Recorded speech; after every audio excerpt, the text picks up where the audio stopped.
সুপ্রিয় ছাত্রছাত্রীরা, আমার চ্যানেলে তোমাদের প্রত্যেককে জানাই স্বাগতম। আজকের ভিডিওতে নিয়ে এসেছি প্রথম পর্যায়ক্রমিক মূল্যায়ন 2025-এর একটি নমুনা প্রশ্নপত্রের উত্তর সহ আলোচনা নিয়ে। পূর্ণমান 15, বিষয় হচ্ছে ভূগোল, শ্রেণী সপ্তম, সময় রয়েছে 30 মিনিট। আর ভিডিও শুরু করার আগে বলে রাখি, তোমরা যদি চ্যানেলে নতুন হয়ে থাকো তাহলে অবশ্যই চ্যানেলটিকে সাবস্ক্রাইব করে পাশে থাকতে ভুলো না। চলো দেরি না করে ভিডিওটি শুরু করা যাক। 1 নম্বরে রয়েছে সঠিক উত্তরটি নির্বাচন করো। কয় রয়েছে পৃথিবীর অপসূর অবস্থান হলো 3রা জুলাই, 4ঠা জুলাই নাকি 3রা জানুয়ারি? উত্তর হলো 4ঠা জুলাই। ক্ষয় রয়েছে এশিয়ার গভীরতম হ্রদের নাম মিচিগান বৈকাল সম্বর হ্রদ? উত্তর হলো বৈকাল। 365, 366 নাকি 374 দিনের বছরকে অধিবর্ষ বলে? উত্তর হলো 366। ঘয়ে রয়েছে চন্দ্রমাস বলে 29 দিন, 30 দিন নাকি 28 দিন সময়কে? উত্তর হলো 28 দিন। এশিয়া মহাদেশের পরিচলন বৃষ্টি দেখা যায় নিরক্ষীয় মৌসুমী নাকি ভূমধ্যসাগরীয় জলবায়ু অঞ্চলে? উত্তর হলো নিরক্ষীয় জলবায়ু অঞ্চলে। ছয় রয়েছে রবিমার্গ বলা হয় সূর্যের, পৃথিবীর নাকি চন্দ্রের আপাতগতিকে? উত্তর হলো সূর্যের। দুয়ে রয়েছে দেখো শুদ্ধ অশুদ্ধ নির্ণয় করো। কয় রয়েছে 21শে মার্চ হলো পৃথিবীর সব থেকে বড় দিন?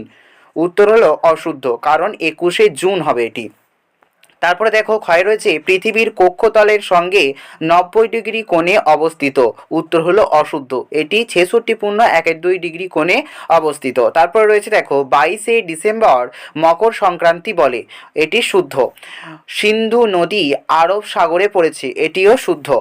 ভারতবর্ষ মৌসুমী বায়ুর মৌসুমী জলবায়ুর দেশ? উত্তর হলো শুদ্ধ। চীন দেশকে নিশীথ সূর্যের দেশ বলা হয়? এটি হলো মিথ্যা বা অশুদ্ধ, এটি হবে নরওয়ের হ্যামারফাস্ট বন্দর। দেখো 3-এ রয়েছে এক কথায় উত্তর দাও, কর্কট সংক্রান্তি কাকে বলে? উত্তর রয়েছে 21শে জুন সূর্য কর্কটক্রান্তি রেখার ওপর লম্বভাবে কিরণ দেয়, ওই দিন কর্কট সংক্রান্তি বলা হয়। উত্তর গোলার্ধে ওই দিন সবচেয়ে বড় দিন হয় এবং রাত হয় সব থেকে ছোট। আর কুমেরুবৃত্তে 24 ঘন্টা অন্ধকার থাকে আর সুমেরুবৃত্তে 24 ঘন্টা সূর্যকে দেখা যায়। তারপরে দেখো স্বর্ণ রেণুর নদী কাকে বলে? উত্তর হলো ইয়াং সিকিয়াংকে স্বর্ণ রেণুর নদী বলা হয়। তারপরে রয়েছে ভূমধ্যসাগরীয় অঞ্চলের প্রধান বৈশিষ্ট্য কি? উত্তর ভূমধ্যসাগরীয় অঞ্চলে শীতকালীন বৃষ্টিপাত দেখা যায়। এখানে গ্রীষ্মকাল শুষ্ক, শীতকালে 5 থেকে 10 ডিগ্রি সেন্টিগ্রেড তাপমাত্রা থাকে। তারপরে দেখো টিকা 4-এ রয়েছে অনুসূর অবস্থান।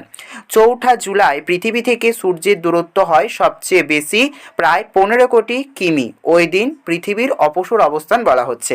তারপর রয়েছে শরৎকালীন বিষুব কাকে বলে? উত্তর রয়েছে দেখো 23শে সেপ্টেম্বর সূর্য নিরক্ষরেখার ওপর লম্বভাবে কিরণ দেয়, ওই দিন তখন দিন রাত সমান হয় এবং পৃথিবীতে ওই দিকে বা ওই দিনে কি বলা হচ্ছে? শরৎকালীন বা জলবিষুব বলা হচ্ছে। এই গেল তোমাদের নমুনা প্রশ্নপত্রের উত্তর সহ আলোচনা।